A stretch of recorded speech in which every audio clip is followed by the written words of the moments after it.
আসসালামু আলাইকুম। আপনাদের সবাইকে মিজান ভিউজ চ্যানেলে স্বাগতম। আশা করি আপনারা সবাই ভালো আছেন। আমাদের আজকের আলোচনার বিষয় আমাদের স্বাভাবিক কোলেস্টেরলের মাত্রা কত হওয়া উচিত আমাদের শরীরে।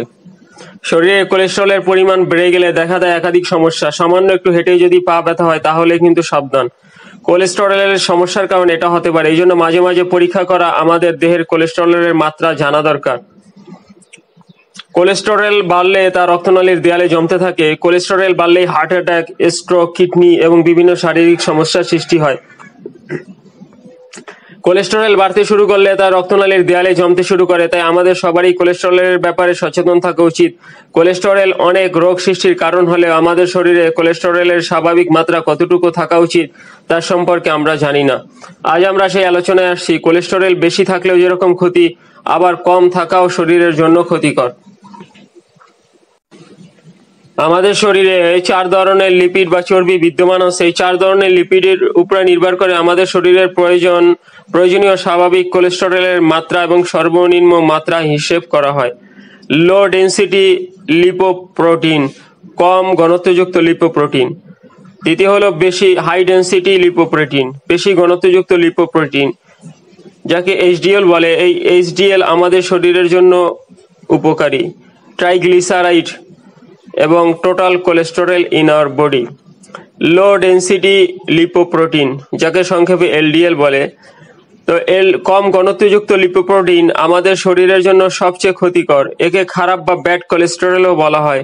এর মাত্রা সর্বনিম্ন এবং সর্বোচ্চ কত হওয়া উচিত? প্রাপ্তবয়স্ক পুরুষ ও মহিলার জন্য রক্তে এলডিএল এর স্বাভাবিক পরিমাণ 100 মিলিগ্রাম পার ডেসিলিটার বা তার কম হওয়া উচিত।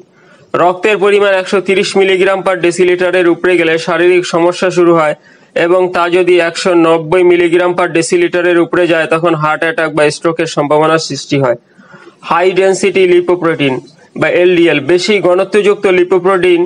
এই কোলেস্টেরল হলো আমাদের শরীরের জন্য উপকারী। প্রাপ্তবয়স্ক পুরুষ ও মহিলার জন্য রক্তে হাই ডেন্সিটি লিপোপ্রোটিন বা এইচডিএল এর স্বাভাবিক পরিমাণ 50 মিলিগ্রাম পার ডেসিলিটার বা তার বেশি। ট্রাইগ্লিসারাইড আমাদের শরীরে মেদ আকারে জমতে থাকে। খাবার খাওয়ার পরে আমাদের শরীরে যে শক্তি উৎপন্ন হয় তা কোথাও ব্যবহৃত না হলে ট্রাইগ্লিসারাইড হিসাবে আমাদের দেহে জমতে থাকে। আমাদের দেহে ট্রাইগ্লিসারাইডের স্বাভাবিক মাত্রা 150 মিলিগ্রাম পার ডেসিলিটার বা তার কম।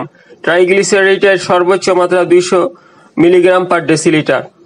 Total cholesterol in our body, LDL, HDL, triglyceride এবং অন্যান্য সমস্ত কোলেস্টেরলের সর্বমোট পরিমাণ হলো টোটাল কোলেস্টেরল।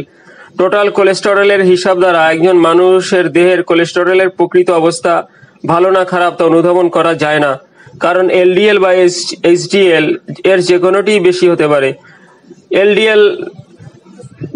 এই জন্য এলডিএল ও এইচডিএল আলাদা আলাদা করে পরীক্ষা করতে হবে। প্রাপ্তবয়স্কদের ক্ষেত্রে টোটাল কোলেস্টেরলের মাত্রা 200 মিলিগ্রাম পার ডেসিলিটার এবং প্রাপ্তবয়স্কদের ক্ষেত্রে এই টোটাল কোলেস্টেরলের সর্বোচ্চ মাত্রা 240 মিলিগ্রাম পার ডেসিলিটার।